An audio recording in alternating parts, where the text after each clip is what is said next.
আমি শুভেন্দু অধিকারী আজকের সংক্ষিপ্ত বিশ্ব সংবাদে আপনাদেরকে সাদর আমন্ত্রণ। পশ্চিমবঙ্গের নতুন মুখ্যমন্ত্রী হিসেবে শপথ নিয়েছেন বিজেপি নেতা শুভেন্দু অধিকারী।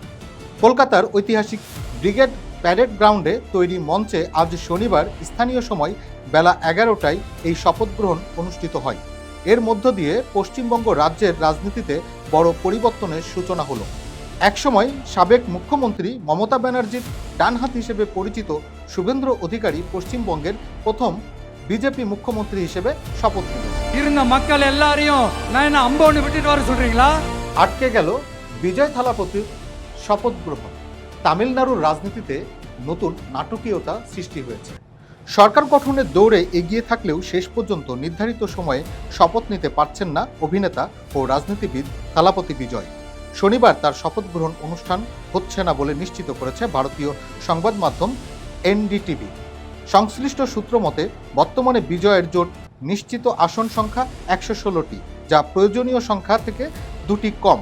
জানা গেছে ভিসিকে এবং আইইউএমএল নামের দুটি দলের সমর্থন নিয়ে চরম অনিশ্চয়তা তৈরি হয়েছে। আইইউএমএল ইতিমধ্যে এক বিবৃতিতে জানিয়েছে তারা বিজয়কে সমর্থন দিচ্ছে না। এছাড়া টিটিভি নামে আরেকটি দলও টিভিকে জোটে যোগ না দেওয়ার ঘোষণা দিয়েছে। সমর্থন পাওয়ার বিষয়ে প্রাথমিক আশ্বাস থাকলেও শেষ মুহূর্তে ছোট দলগুলোর পিছুটানে থালাপতি বিজয়ের মুখ্যমন্ত্রী হওয়ার পথ আপাতত আটকে গেল। এই পরিস্থিতির ফলে তামিলনাড়ুর রাজনীতিতে নতুন করে অচলাবস্থা তৈরি হয়েছে। পরবর্তী সরকার গঠনে বিজয় নতুন কোনো জোট গড়তে পারে কিনা এখন সেটি দেখার বিষয়। সমৃদ্ধ ইউরেনিয়াম সংরক্ষণের অবস্থানে অনড় ইরান। যুক্তরাষ্ট্র ও ইরানের মধ্যে পারমাণবিক ইস্যুকে কেন্দ্র করে উত্তেজনা অব্যাহত রয়েছে। বিশেষ করে ইউরেনিয়াম সমৃদ্ধকরণ নিয়ে দুই পক্ষের অবস্থান সম্পূর্ণ বিপরীত।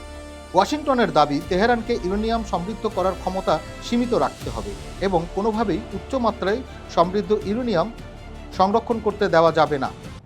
তবে ইরান স্পষ্টভাবে জানিয়ে দিয়েছে তারা নিজেদের পারমাণবিক কর্মসূচি থেকে সরে আসবে না এবং সমৃদ্ধ ইউরেনিয়ামের মজুদ নিজেদের নিয়ন্ত্রণেই রাখবে। রাশিয়া ও ইউক্রেন 3 দিনের যুদ্ধবিরতিতে সম্মত। 4 বছরের রক্তক্ষয়ী যুদ্ধে এই প্রথম একসঙ্গে যুদ্ধবিরতিতে সম্মত হলো রাশিয়া ও ইউক্রেন। মার্কিন প্রেসিডেন্ট ডোনাল্ড ট্রাম্প সোশ্যাল মিডিয়ায় ঘোষণা দিয়েছেন 9 থেকে 11 মে 3 দিনের যুদ্ধবিরতি কার্যকর হবে। একই সঙ্গে দুই দেশ পরস্পরের 1000 করে বন্দি বিনিময় করবে। দুই পক্ষই এই ঘোষণা নিশ্চিত করেছে। বিশ্ববাজারে খাদ্যের দাম 3 বছরের মধ্যে সর্বোচ্চ পর্যায়ে। ইরান যুক্তরাষ্ট্র উত্তেজনা এবং হরমুজ প্রণালীতে অস্থিরতার প্রভাবে বিশ্ববাজারে খাদ্যের দাম রেকর্ড হারে বেড়েছে। জাতিসংঘের খাদ্য ও কৃষি সংস্থা FAO জানিয়েছে চলতি বছরের এপ্রিলে খাদ্যপণ্যের দাম গত 3 বছরের মধ্যে সর্বোচ্চ পর্যায়ে পৌঁছেছে। বিশেষ করে ভোজ্য তেলের দাম অস্বাভাবিকভাবে বৃদ্ধি পাওয়ায় টানা 3 মাস ধরে বিশ্বজুড়ে খাদ্যমূল্য ঊর্ধ্বমুখী রয়েছে।